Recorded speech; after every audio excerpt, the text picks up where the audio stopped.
अभी मैं उस पर भी आ रहा हूं। विभोर राणा को लाइसेंस समाजवादी पार्टी ने जारी किया था।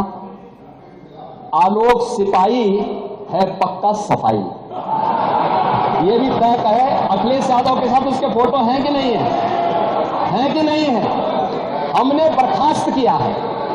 देखिए, हमारी सरकार ने बर्खास्त किया है, हमने उसको बर्खास्त किया है, लेकिन अखिलेश यादव को कुछ गिफ्ट दे रहा है। ये फोटो भी जारी हुई थी ना, ये फोटो भी आपने देखी होगी। इसके अलावा सुनो भाई, इसके अलावा और कुछ आपको सुनना है तो हम आपको और भी चीजें दे देते हैं।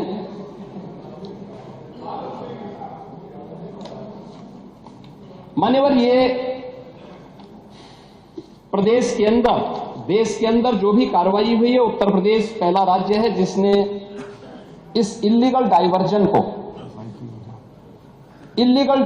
को हम लोगों ने एनडीपीएस के अंतर्गत लेकर के इस पे प्रभावी कार्रवाई की है और हमारी कार्रवाई वर्तमान में प्रचलित है। हमने पहले भी कहा 77 अभियुक्तों को हम अब तक गिरफ्तार कर चुके हैं। कोई भी बचने नहीं पाएगा। जो भी अपराधी होगा, ये तो मैं जानता हूं आपकी पीड़ा को, क्योंकि जब सरकार की कार्रवाई अपने अंतिम उस तक जाएगी तो आप में से बहुत सारे लोग फतिया पढ़ने के लिए जाएंगे वहां।